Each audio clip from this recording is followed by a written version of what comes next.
गुरुर्ब्रह्मा गुरुर्विष्णू गुरुर्देव महेश्वरा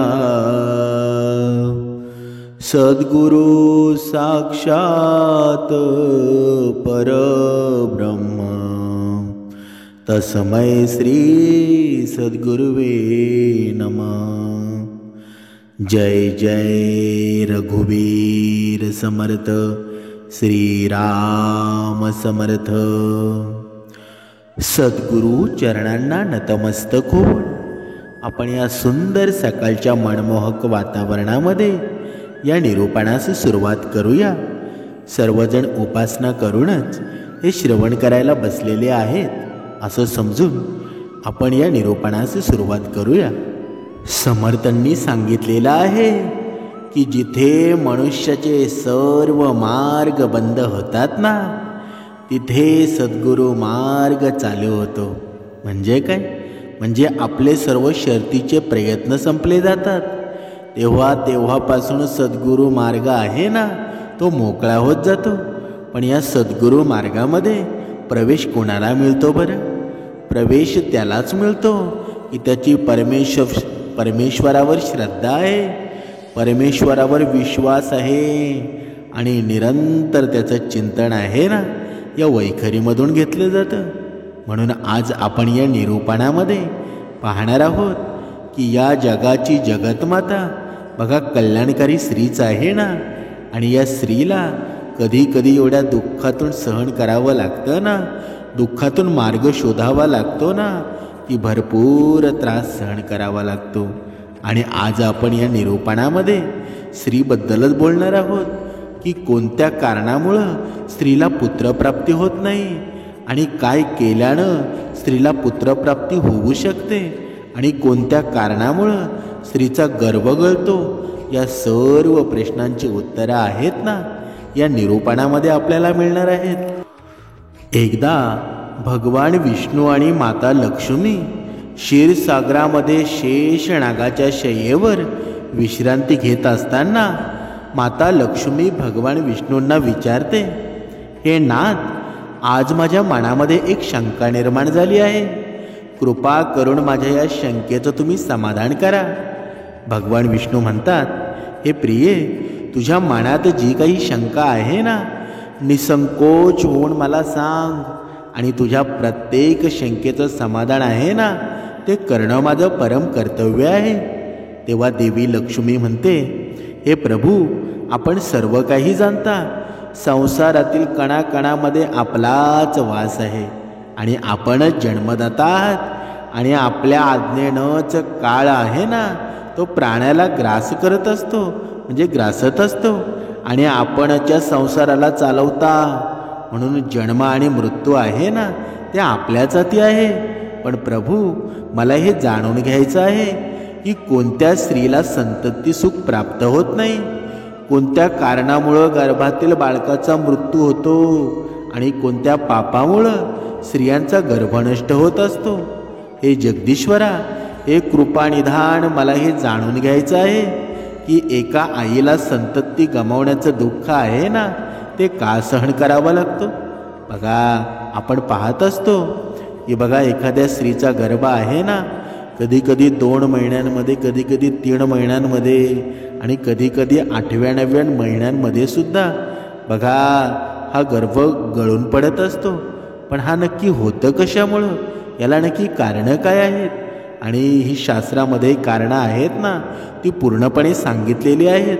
पण आपण मनुष्य आहोत ना, या विज्ञानामुळे शास्त्राला विसरलेलो आहोत। पण हे शास्त्र आहे ना, या शास्त्रामुळे विज्ञान चालत असतं। लक्ष्मी माता भगवान विष्णूंना हे प्रश्न विचारते आणि त्यांना म्हणते की कृपया आपण मला याचं कारण आहे ना, ते विस्तारानं सांगा, त्यामागे कोणतं रहस्य दडलेलं आहे का? तेव्हा भगवान विष्णू हसत हसत लक्ष्मीला म्हणतात, आज तू उत्तम प्रश्न विचारलेला आहेस। तुझ्या या प्रश्नामध्ये आहे ना, संसारातील सर्व मातांचं कल्याण दडलेलं आहे। हे लक्ष्मी, हे सत्य आहे की काही बालकांचा गर्भातच मृत्यू होतो, पण हे स्त्रियांनी केलेल्या पापामुळेच त्यांचा गर्भ नष्ट होत असतो. म्हणूनच हे देवी, आज मी तुला एक अत्यंत प्राचीन प्रसंग सांगणार आहे. या कथेमध्ये तुझ्या सर्व प्रश्नांची उत्तरं आहेत ना, तुला मिळणार आहेत. आणि या प्राचीन कथेला जो ही ऐकतो ना, उत्तम श्रवण करतो, गुणगान संतती प्राप्त होते आणि त्याच्या सर्व पापांचा नाशसुद्धा होतो. तेव्हा देवी लक्ष्मी म्हणते, हे प्रभू, मी ही कथा लक्षपूर्वक ऐकणार आहे. तुम्ही ही कथा सांगण्यास प्रारंभ करा. तेव्हा भगवान श्रीहरी विष्णू देवी लक्ष्मीला ही कथा सांगत आहेत. बघा, पूर्व काळातील ही गोष्ट आहे आणि मध्य देशामध्ये एक अत्यंत शोभनीय नगर होतं आणि त्या नगरीमध्ये नरेंद्र नावाचा एक श्रीमंत शेठ राहत होता, जो खूप धनवान होता. त्याच्या घरी कोणत्याही वस्तूची कमी नव्हती. त्याला एक मुलगी होती, जिचं नाव वैदेही होतं. त्या शेठनं आपल्या मुलीचं लग्न दुसऱ्या नगरामध्ये राहणाऱ्या वेश्याच्या मुलीशी लावलं. वैदेही आपल्या पतीसोबत सासर घरी राहायला गेली आणि सासरी गेल्यानंतर तिच्या सासऱ्याच्या लोकांनी वैदेहीवर खूप प्रेम केलं, सन्मानानं वागवलं आणि वैदेही आपल्या सासरच्या घरी खूप आनंदामध्ये राहत होती. वैदेहीची सासू, तिचं नाव होतं कमला, जिचा स्वभाव अत्यंत क्रूर होता आणि दुष्टसुद्धा होता. वैदेहीनं हुंड्यामध्ये खूप सारा पैसा आणला होता आणि त्यामुळं कमला वैदेहीचा खोटा सन्मान करायची. ती तिला गोड गोड बोलायची आणि नेहमीच आपल्या माहेरातून काहीतरी आणायला सांगायची.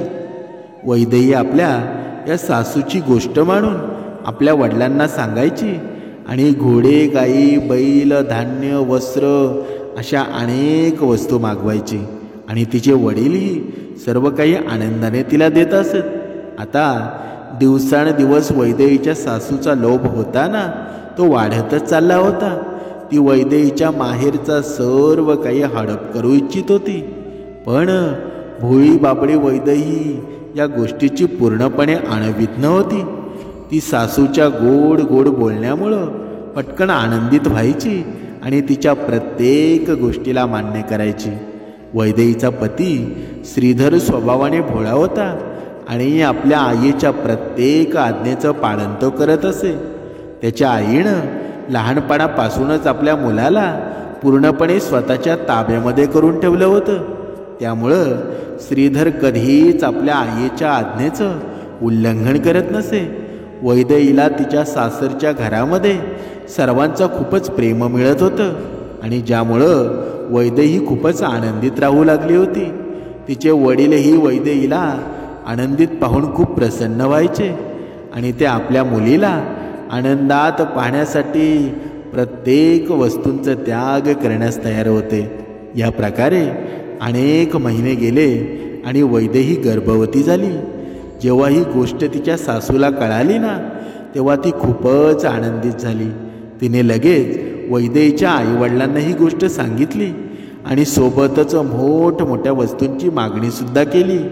वैदेहीचे वडील ही बातमी ऐकून आनंदित झाले आणि नंतर त्यांनी वस्त्र, धान्य, मिठाई, दागिने बघा सर्व काही घेऊन वैदेहीच्या सासरच्या घरी पोचले.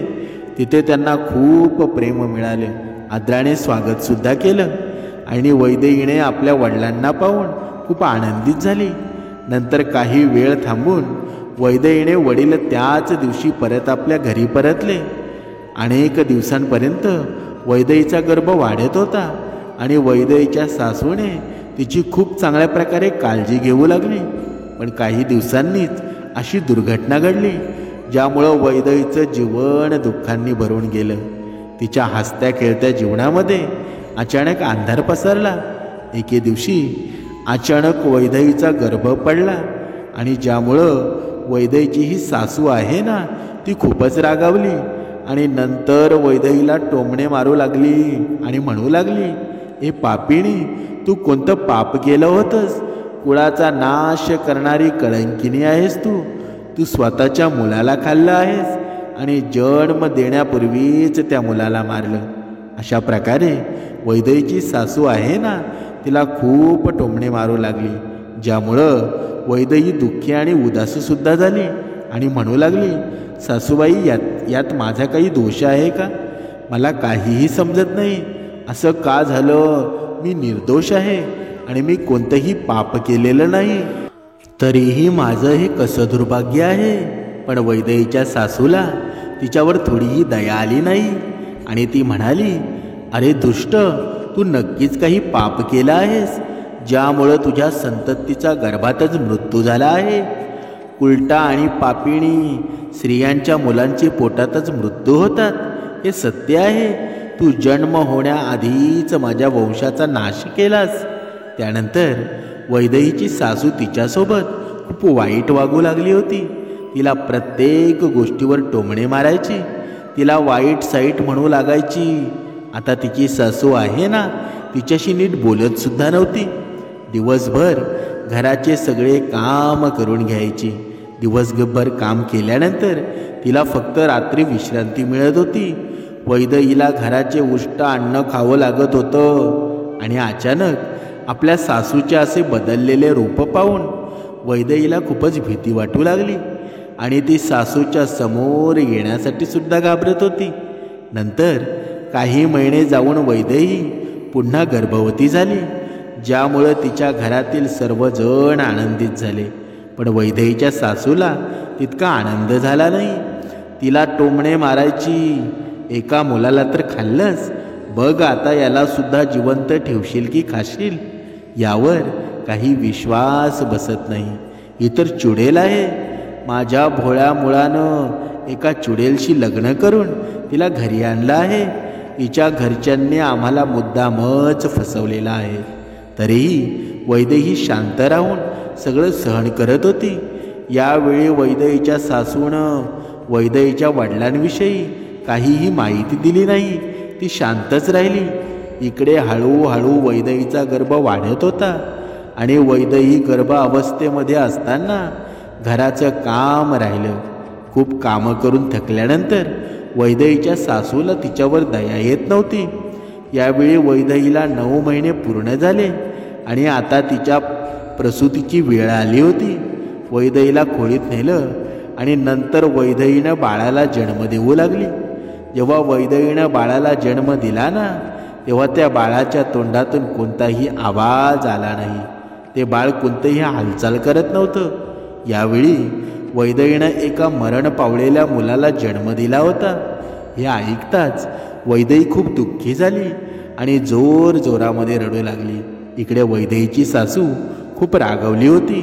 तिने लगेच वैदेहीला पकडून घरातून बाहेर काढलं आणि म्हणाली, अरे दुष्ट पापिणी, तू या घरात राहण्याच्या लायक नाहीस. तू तर चांडाळणी आहेस. तू माझ्या नातवाला खाल्लंस. आता तू या घरात राहू शकत नाही. बघा, तुमच्या लक्षात असू द्या, ही कथा आहे ना, भगवान विष्णू लक्ष्मी देवीला सांगत आहेत. बघा, अशा प्रकारे हे टोमणे, बघा, ती वैदेहीच्या सासूने तिला घरातून धक्के मारून बाहेर काढलं आणि वैदेहीचा पतीसुद्धा सगळं शांतपणे बघत होता. त्यानंही काहीच म्हटलं नाही. मग वैदेही तशाच अवस्थेमध्ये घरातून निघून गेली आणि वैदेही चालता चालता एका जंगलामध्ये पोचते. ते जंगल खूप घनदाट होतं आणि भयानकसुद्धा होतं. त्या जंगलात कोणताही माणूस दिसत नव्हता. मग वैदेहीला त्या जंगलात एक खूप मोठं आणि सुंदर झाड दिसलं आणि त्या झाडाच्या जवळ एक खूप सुंदर आश्रम होतं. वैदेही पटकन त्या आश्रमाजवळ जाते आणि इकडे तिकडे पाहू लागले, तर तिथे त्या आश्रमामध्ये तिला कोणी दिसत नव्हतं. वैदेही तिथेच जाऊन बसून विश्रांती करू लागली. वैदेही इतकी घाबरलेली होती ना, आता उदास झाली होती की आपल्या वडिलांच्या सुद्धा घरी जाऊ शकत नव्हती. तिला ही भीती वाटत होती की कुठे तिच्यामुळं वडिलांच्या समाजामध्ये अपमान होऊ शकतो. म्हणूनच तिनं त्या जंगलातच राहण्याचा निर्णय घेतला आणि ती त्या आश्रमात राहू लागली. तिथेच बसून वैदेही भगवान विष्णूंची पूजा करू लागली आणि त्यांच्या भक्तीत तल्लीन झाली. अनेक दिवसापर्यंत तिथेच तिने भगवान विष्णूंची तपश्चर्या केली. मग काही दिवसांनी त्या आश्रमावर एक साधू आले आणि एक गाय घेऊन ते साधू अत्यंत विलक्षण होते. त्यांच्या मुखमंडळावर तेज होतं. असं वाटत होतं की त्यांनी शेकडो वर्ष तपश्चर्या केली असावी. जेव्हा वैदेही त्या साधूंना पाहते तेव्हा ती खूप आनंदित होते आणि त्यांचं स्वागतसुद्धा करते आणि म्हणते, या साधू महाराज, आपलं स्वागत आहे. आपण कोणीतरी महान पुण्यात्मा आहात असं दिसत आहे. वैदेहीचे असे वचन ऐकून साधू महाराज म्हणतात, हे पुत्री, तू कोण आहेस आणि कोणत्या कारणामुळे या वनामध्ये एकटी राहतेस? जर काही गुप्त गोष्ट नसेल ना तर मला खरं खरं सांगू शकतेस.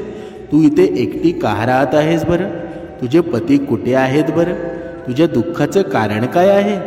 तेव्हा वैदेही म्हणते, हे साधू महाराज, मी अत्यंत दुःखी आहे आणि माझ्या सासूबाईंनी मला घरातून बाहेर काढलं आहे, म्हणूनच मी या वनामध्ये भटकत आहे.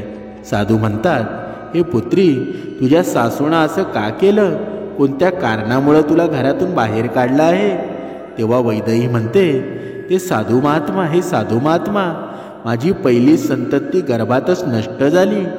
जेव्हा मी दुसऱ्या संततीला जन्म दिला ना तेव्हा ती मरण पावलेली होती.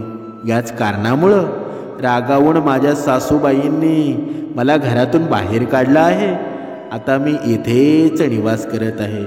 वडिलांचा अपमान पाहू नये, होऊ नये म्हणून मी त्यांच्या जवळही जात नाही. कृपया आपणच माझं दुःख दूर करा. मी कुठे जाऊ? आता मी काय करू? मला काहीच समजत नाही. या प्रकारे वैदेहीनं विचारल्यावर ते साधू महात्मा म्हणू लागले, हे पुत्री, हे तर मोठं दुःख आहे, पण तू चिंता करू नकोस.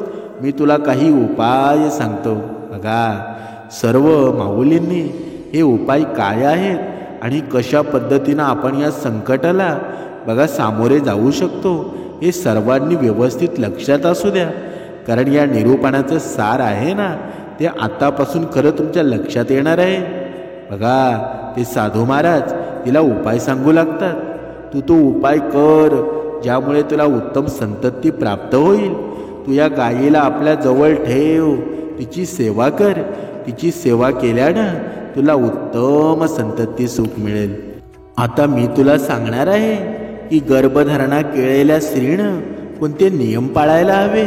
बघा, तू लक्षपूर्वक ऐक. कोणत्याही स्त्रीनं मासिक पाळीच्या दरम्यान पतीशी संबंध ठेवू नये आणि त्याला स्पर्शसुद्धा करू नये. यामुळं गर्भातच संतानाचा नाश होत असतो. गर्भधारणा केलेल्या स्त्रीनं देवाच्या पूजेमध्ये तत्पर राहावं. तिच्या मुखावर नेहमी प्रसन्नता असावी. गर्भधारणा केलेल्या स्त्रीनं कधीही दुःखी किंवा निराश होऊ नये. तिने वाईट वर्तन असलेल्या स्त्रियांपासून दूर राहावं. त्यांच्याशी बोलूसुद्धा नये. गर्भधारणा स्त्रीनं इतरांच्या घरचं अन्नसुद्धा खाऊ नये. गर्भिणी स्त्रीनं सुपाच्या वाऱ्यापासून वाचून राहावं. सुपाच्या वाऱ्याने गर्भाचा नाश होत असतो आणि गर्भधारणा केलेल्या स्त्रीनं कधीही अशी वस्तू पाहू नये ज्यामुळं तिच्या मनामध्ये घृणा निर्माण होईल. तिने भयानक आणि भयपट चित्रपटसुद्धा पाहू नये. कथासुद्धा ऐकू नये. गर्भिणी स्त्रीनं अत्यंत गरम अन्न खाऊ नये. पहिले खाल्लेले अन्न चांगले पचल्याशिवाय पुन्हा अन्न ग्रहण करू नये. ज्या स्त्रीच्या मुलाचा जन्म होऊन ते मरत असतात किंवा जी स्त्री वंध्य असते अशा स्त्रीशी संपर्क ठेवू नये. जी स्त्री ही नियम पाळते ना तिला उत्तम पुत्र प्राप्त होतो आणि जी स्त्री हे नियम पाळत नाही तिचा गर्भ गळून जातो. आता तुला पुत्रप्राप्तीचे उपाय सांगतो. लक्षपूर्वक ऐक. बघा, ते साधू महाराज त्या स्त्रीला पुत्रप्राप्तीचे उपाय सांगण्यास सुरुवात करतात. मासिक पाळीच्या वेळी 4 दिवस स्त्रीने पतीशी संबंध ठेवू नये. ती 4थ्या दिवशीच शुद्ध होते.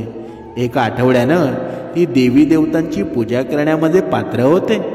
संबंध ठेवताना स्त्री आणि पुरुषाच्या मनात जशी कल्पना असेल तसाच गर्भ निर्माण होतो. यात काही शंका नाही. युग्म तिथीच्या रात्री संबंध ठेवल्यानं पुत्र प्राप्त होतो आणि अयुग्म तिथीच्या रात्री संबंध ठेवल्याने कन्येचा जन्म होत असतो. आता युग्म तिथी म्हणजे काय? द्वादशी, चतुर्दशी, षष्टी, अष्टमी, दशमी आणि आयुग्म तिथी म्हणजे एकादशी, त्रयोदशी, पंचमी, सप्तमी आणि नवमी या ऋतुकाळामध्ये पहिल्या आठवड्याला सोडून दुसऱ्या आठवड्यात स्त्रिया संबंध ठेवावेत. स्त्रियांचा ऋतुकाळ आहे ना हा 16 रात्रींचा असतो. जर स्त्री मासिक पाळीनंतर 14व्या रात्री संबंध ठेवत असेल ना तर त्या गर्भातून गुणवान, भाग्यवान आणि धनवान आणि धर्मनिष्ठ पुत्राचा जन्म होत असतो. आणि ऋतुकाळाच्या या 5व्या दिवशी स्त्रियांनी कडूतिष्ण आणि गरम अन्नाचा त्याग करून मधुरान्न ग्रहण करावं. कारण स्त्रियांची कोक औषधी पात्र असते आणि पुरुषांचं ब्रीज आहे ना ते अमृतासारखंच असतं ना. म्हणूनच स्त्रियांनी संबंध ठेवण्याआधी तीव्र कडू किंवा गरम अन्न ग्रहण करू नये.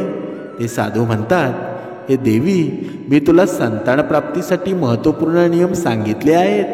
तू हे नियम पाळ आणि तू उत्तम संतान सुख प्राप्त होईल. यानंतर वैदेही म्हणते, हे मुनिवर, सध्या माझे पती माझ्या जवळ नाहीत, तर माझे त्यांच्याशी मिळन कसं होईल आणि मला संतान सुख कसं मिळेल? साधू महात्मा म्हणतात, मुली, तू आत्तापासून या गायमातेची सेवा कर. तुझे पती स्वतः तुझ्याकडे येतील. इतके सांगून ते साधू महात्मा त्या ठिकाणावर अदृश्य होतात. त्या साधूंचं अचानक अदृश्य होणं पाहून वैदेही सुद्धा आश्चर्यचकित होते. तिला कळून चुकतं की साक्षात भगवंत तिला दर्शन द्यायला आले होते. यानंतर वैदेही नित्य त्या गायीची सेवा करू लागते. रोज सकाळी उठून ती गायीला चारा पाणी देते आणि भगवान विष्णूंची आराधना करू लागते. इकडे वैदेहीच्या पतीला स्वप्नात साक्षात भगवान विष्णू दर्शन देतात आणि त्याला पत्नीच्या जवळ जाण्याची आज्ञा करतात. वैदेहीचा पती दुसऱ्या दिवशी उठतो आणि आपल्या पत्नीला शोधत शोधत जंगलामध्ये निघून जातो. नंतर त्या जंगलामध्ये त्याला एक आश्रम दिसतो आणि तो आश्रमाजवळ पोचतो. तेव्हा त्याला त्याची पत्नी वैदेही दिसते. आपल्या पत्नीला पाहून तो खूप आनंदित होतो आणि खुशसुद्धा होतो. नंतर तोही आपल्या पत्नीच्या सोबत त्या जंगलामध्ये राहू लागतो. काही दिवसांनी वैदेहीचा ऋतुकाळ येतो आणि ती त्या साधू महात्म्यांनी सांगितलेल्या पूर्ण नियमांचे पालन करत आपल्या पतीशी संबंध ठेवते आणि पतीशी मिलन होऊन वैदेही पुन्हा गर्भवती होते आणि 9 महिने तो गर्भ तिच्या गर्भात वाढतो. नंतर 9व्या महिन्यानंतर वैदेहीला एक अत्यंत सुंदर पुत्ररत्न प्राप्त होतं, ज्यामुळं वैदेही आणि तिचा पती दोघेही खूप आनंदित होतात. मुलाचा जन्म झाल्यावर ती गाय ही त्या ठिकाणावरून अदृश्य होते आणि त्या ठिकाणी सुवर्ण आभूषणांनी भरलेला एक घडा अचानक प्रकट होतो. तो चमत्कार पाहून वैदेही आणि तिचा पती दोघेही आश्चर्यचकित होतात. मग ते दोघेही त्या सोन्याच्या घड्याला घेऊन आपल्या घरी परततात. इकडे वैदेहीची सासू आपला पुत्र वैदेहीसोबत एक मूल घेऊन येताना पाहून खूप आनंदित झालेली असते आणि तिला विचारते, सुनबाई, हे तू कसं केलंस आणि कोणत्या कारणामुळे तुला पुत्र प्राप्त झाला? मग वैदेही तिच्या सासूला सर्व सत्य सांगते. वैदेहीच्या सासूला या गोष्टीवर विश्वास बसत नाही. मग ती विचारते, वैदेही, मला तो ठिकाण कुठे आहे ते सांग. मी एकदा त्या साधू महात्म्याचं दर्शन घेऊ इच्छिते. वैदेहीने तिच्या सासूला त्या ठिकाणाबद्दल सांगितलं आणि नंतर दुसऱ्याच दिवशी वैदेहीची सासू चुपचाप एकटीच त्या ठिकाणी जाते आणि त्या चमत्कारी साधूची वाट पाहू लागते. तिच्या मनामध्ये लोभ निर्माण होतो. ती विचार करत असते की जेव्हा ते साधू येतील ना तेव्हा मी त्यांच्याकडून सोनं आणि काही अनमोल वस्तू मागेल. काही दिवस उलटून गेले तरी साधू मात्र तिथे आलेच नाही. त्यामुळे ती खूप रागवते. पण योगाने त्याच मार्गानं एक राक्षसिणी जात होती आणि जेव्हा ती राक्षसी वैदेहीच्या सासूला त्या आश्रमाजवळ उभी पाहते ना तेव्हा ती लगेच तिच्याजवळ येते आणि म्हणते, अरे वा, आज या जंगलामध्ये मला ताजे अन्न मिळालं आहे. असं बोलून ती राक्षसी वैदेहीच्या सासूला खाऊन टाकते. दुसरीकडे वैदेही सासूची वाट पाहत असते, पण तिची सासू मात्र परत येत नाही. तेव्हा ती तिच्या पतीला आईला शोधून आणण्यास सांगतात. वैदेहीचा पती आपल्या आईला शोधण्यासाठी जंगलामध्ये जातो, पण तिथे त्याला आई मात्र सापडतच नाही. परंतु तिथे त्याला त्याच्या आईचे सांगाडे दिसतात. हे पाहून तो खूप मनाने दुःखी होऊन घरी परततो. त्यांना एका अशा अज्ञात व्यक्तीकडून समजतं की त्या जंगलामध्ये एक राक्षसी राहते आणि त्याच राक्षसीनं वैदेहीच्या सासूला मारला असावं. लालसेमुळं वैदेहीच्या सासूला राक्षसी खाऊन टाकते. मग वैदेही आणि तिचा पती आपल्या मुलासह घरी सुखी जीवन जगू लागतात. बघा, ही गोष्ट आहे ना, भगवान विष्णू ही लक्ष्मीला सांगत आहेत. हे सर्वांच्या लक्षात असू द्या. अशा प्रकारे वैदेहीनं गर्भधारणेचे नियम पाळले, ज्यामुळं तिला उत्तम संतती प्राप्त झाली. तेव्हा देवी लक्ष्मी म्हणते, हे प्रभू, ज्या बाळकाचा मृत्यू गर्भातच होतो किंवा जन्मानंतर लगेच मृत्यू होतो ना, त्यांच्या मुक्तीसाठी काहीतरी उपाय करावा. भगवान विष्णू म्हणतात, तू उत्तम प्रश्न विचारलेला आहेस. तू आता लक्षपूर्वक ऐक. जर स्त्रीचा गर्भपात होतो ना किंवा गर्भातच बाळकाचा मृत्यू होतो, तर जितके महिने तो गर्भ असतो ना तितक्या दिवसांचे सूतक मानलं जातं. आणि आत्मकल्याणाची इच्छा असलेल्या माणसानं त्या गर्भात मृत्यू पावलेल्या बाळकासाठी काहीही करू नये, त्याचं श्राद्धसुद्धा करू नये. जर जन्मापासून चुडा कर्मसंस्काराच्या दरम्यान बाळकाचा मृत्यू होतो, तर त्या बाळकाच्या मुक्तीसाठी इतर बालकांना दूध द्यावं. जर चुडा कर्मसंस्कारानंतर 5 वर्षाच्या आत बाळकांचा मृत्यू होतो, तर शरीरदाह संस्कार करावा. त्यासाठी दूध दान करावं आणि बालकांना भोजन द्यावं.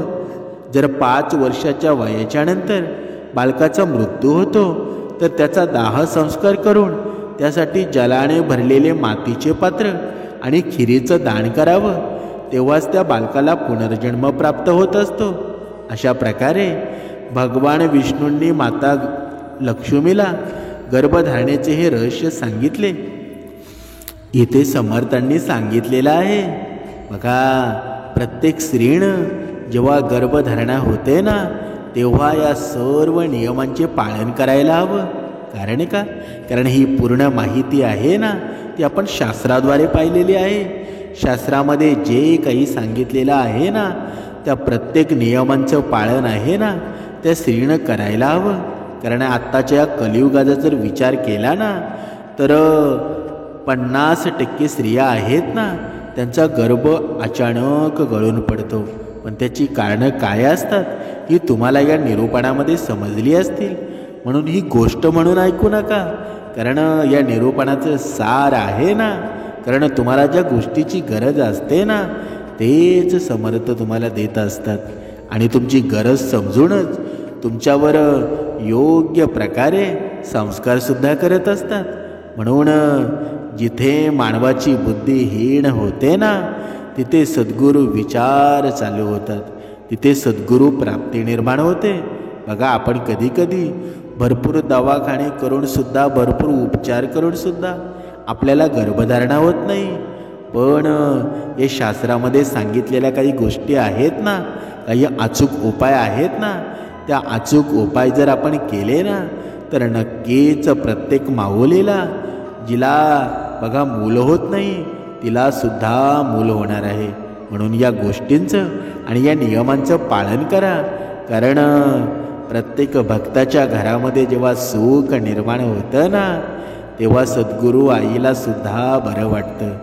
माझा भक्त आहे ना, तो माझा भक्त सुखानेच राहिला पाहिजे. पण या भक्ताने सुद्धा 2 वेळची उपासना करावी, नामस्मरण करावं. प्रत्येक कामाची सुरुवात सद्गुरू आईला मनामध्ये आठवणच केली पाहिजे. पण आपण असं करतो का?